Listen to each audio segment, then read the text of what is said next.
Olá, irmãos, sejam bem-vindos ao nosso canal Igreja no Gama. Estamos aqui para darmos continuidade ao desfrute do livro A Genuína Autoridade e Submissão. Nesse livro, irmãos, são destacados alguns trechos bíblicos que nos falam sobre autoridade, submissão, situações de rebelião e suas consequências. Apesar desse livro, irmãos, ter um assunto bastante denso, a leitura dele é bem acessível. Então eu recomendo a você, leia integralmente o livro, assista os vídeos, porque ele está muito interessante, até mesmo para que nós possamos conhecer e praticar a vontade de Deus. Aleluia. Irmãos, estamos no capítulo 3, com o tema Razão e Pensamento. O Senhor, Ele criou o homem de forma maravilhosa.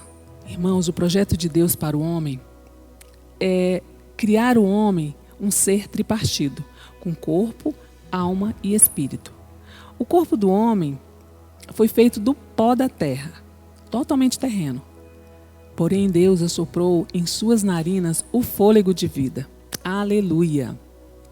E esse fôlego de vida, em Provérbios nos diz que é o espírito humano. Então, entendemos que o fôlego divino formou o espírito humano para o homem receber Deus para dentro dele. Amém. Para que nós possamos compreender melhor o espírito humano, convém nós observarmos as suas funções, que são também tripartida, com comunhão, intuição e consciência. Essas três partes, irmãos, elas não estão expressamente definidas na Bíblia. Porém, elas são de fato existentes. Por ser bem percebidas, por ser claramente percebida pelo cristão. Podemos observar, então, as suas partes. No caso, a comunhão é o que nos possibilita contatar Deus. É o que nos faz permanecer na presença do Senhor para ouvi-lo e adorá-lo. A intuição, irmãos, é aquela percepção, aquela sensação. Quem, irmãos, nunca teve uma sensação, uma intuição, aquele sentimento, melhor dizendo, aquele sentimento no seu interior de que, opa, não é por aí. De repente você está num determinado caminho e você tem aquela sensação de que não é esse caminho, segue por outro. Essa, irmão, é a nossa intuição. É a parte do espírito humano, intuição. E com relação à consciência, é a parte do espírito humano que se encarrega de comunicar à alma o que foi percebido pela intuição. Irmão, percebe a conexão entre essas partes? Ó Senhor Jesus! A alma também ela pode ser esquadrinhada por nós. Também sendo ela tripartida. A alma, ela é em suma a nossa pessoa. Onde está a nossa personalidade? A alma, ela também como as suas três partes, com mente, vontade e emoção. A mente, ela é a parte líder. É através dela que tomamos decisão daquilo que a consciência nos comunica através da intuição. Conforme o que a intuição falou, a consciência nos comunica a alma, que em seguida é apreciada pela emoção para que a vontade tome suas decisões. Depois desse processo todo, irmãos, o corpo ele é acionado para executar a vontade de Deus. Vemos aqui que foi de uma forma maravilhosa que o homem foi criado. A criação do homem foi para ter comunhão com Deus. Percebemos aqui então que por que o Senhor colocou o homem, entendemos melhor dizendo, né? Entendemos por que o Senhor colocou o homem no jardim da vida, diante, né, da árvore da vida. Foi para que ele possa receber a vida divina no seu espírito. Aleluia. Ó Senhor Jesus. Porém, irmãos, Eva foi seduzida pelo acenar maligno do conhecimento. Satanás, ele seduziu o homem, ele enganou o homem com a própria isca que um dia foi seduzido. o engodo do conhecimento, da vanglória arrogante. O homem ele se apossou de um conhecimento, irmão, que até então era algo exclusivo de Deus. Só a Deus pertencia o pensar. Mas a partir do momento que o homem tomou essa decisão, ele consentiu em seu desligamento de Deus. O seu espírito adormeceu. Perdeu a função de contatar Deus. Ó Senhor Jesus, a alma isolada do espírito ganhou autonomia, vida própria. A mente, parte líder a parte líder da alma, que tinha a função de receber Deus no espírito, agora independente, age pela sua própria razão e pensamento. Senhor Jesus. A mente do homem, irmãos, a função dela é pensar. O pensamento do homem está baseado em seus próprios pensamentos. Uma vez escolhido, tomado uma decisão, ele envolve o seu pensamento com as razões.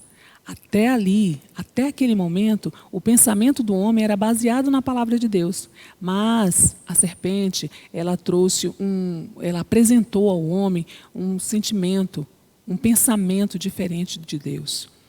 Podemos perceber isso quando o homem ele percebeu a sua nudez, ele não foi buscar a ajuda de Deus.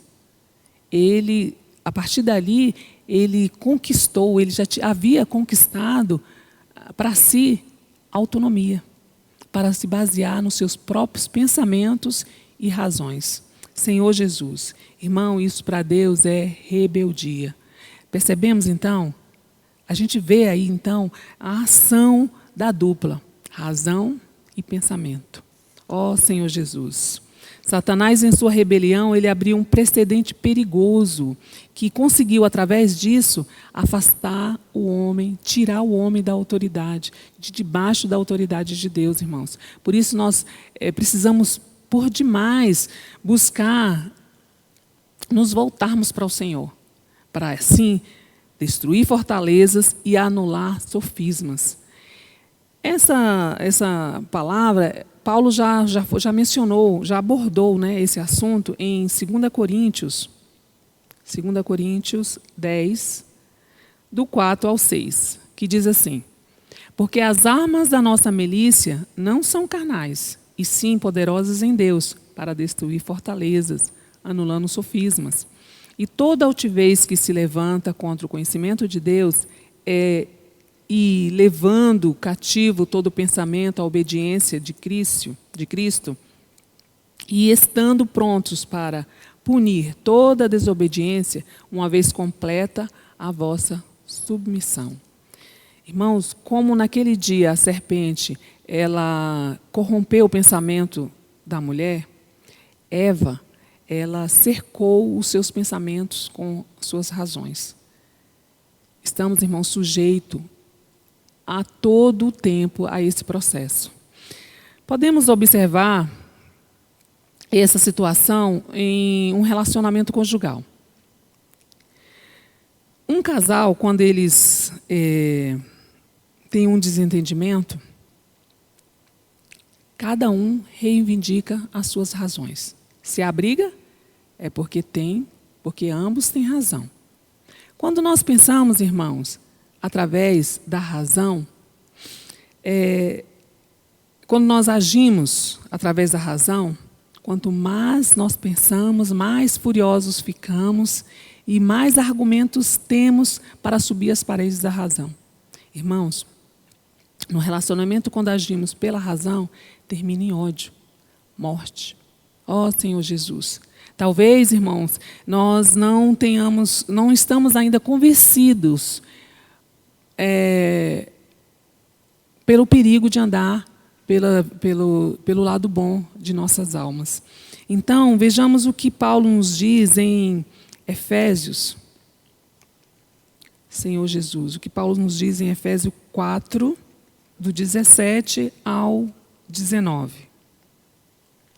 O 17 diz assim: Isto, porém, digo e no Senhor testifico, que não mais andeis como também andam os gentios, na vaidade de seus próprios pensamentos, obscurecidos de entendimento, alheios à vida de Deus, por causa da ignorância em que vive pela dureza de seu coração, os quais, tendo se tornado insensíveis, se entregando à dissolução, para com altivez cometerem toda sorte de impureza.